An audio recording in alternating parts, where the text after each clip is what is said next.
Taon-taon ay libo-libong Pilipino ang namamatay sa sakit na kanser. Ayon sa pag-aaral, pangatlo na ang sakit na kanser sa dahilan ng kamatayan sa Pilipinas. 4 kada oras o 103 kada araw ang namamatay sa sakit na ito. May lunas pa ba laban sa cancer? Ayon sa isang ospital sa China, malaki ang pag-asa para sa lunas. Alamin mula sa report na ito. Malayo na rin ang inusad ng paggamot sa kanser sa Pilipinas. Kadalasan ay operasyon o chemotherapy o kaya'y radiation ang ginagamit sa pakikidigma ng medisina sa nakamamatay na sakit. Ngunit mayroong iba pang makabagong paraan ang maaari palang pagpilian ng isang doktor o pasyente para labanan ng kanser sa katawan. Ang Guangzhou sa China ay 2 oras lamang nalipad sa eroplano mula sa Pilipinas.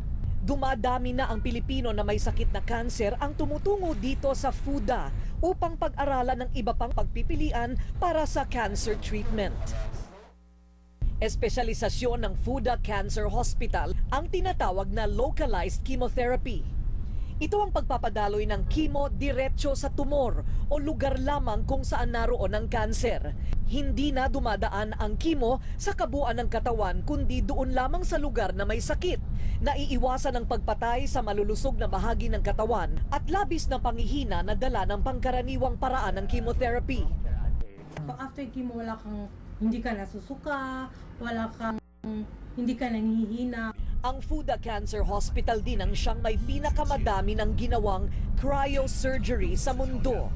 Ito ang pag-freeze o pagpayelo ng tumor sa katawan upang madaling mahiwa o matanggal ng walang kalat sa katawan.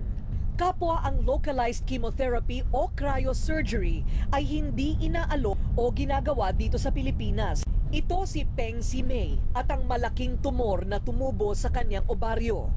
Ilang taon nang daladala ni Peng Simei ang kalunos-lunos niyang kalagayan bunga ng ovarian cancer.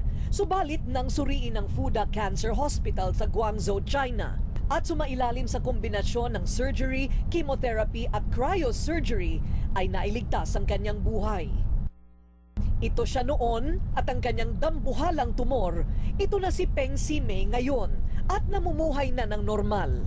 Marami na rin Pinoy ang napagamot ang kanilang cancer sa FUDA.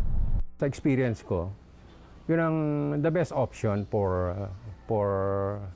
cancer tumor, yung pagtatanggal. As of now, I'm cancer-free.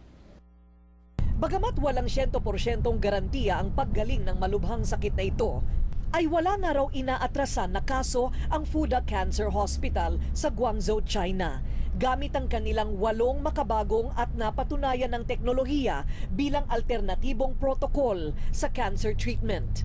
Mensahe lamang na naisiparating ng mga doktor sa FUDA Cancer Hospital ay dapat malaman ng lahat ng may sakit na kanser na mayroong iba pang opsyon na maaaring karapat-dapat na paraan para sa kanilang individual na kaso ng kanser.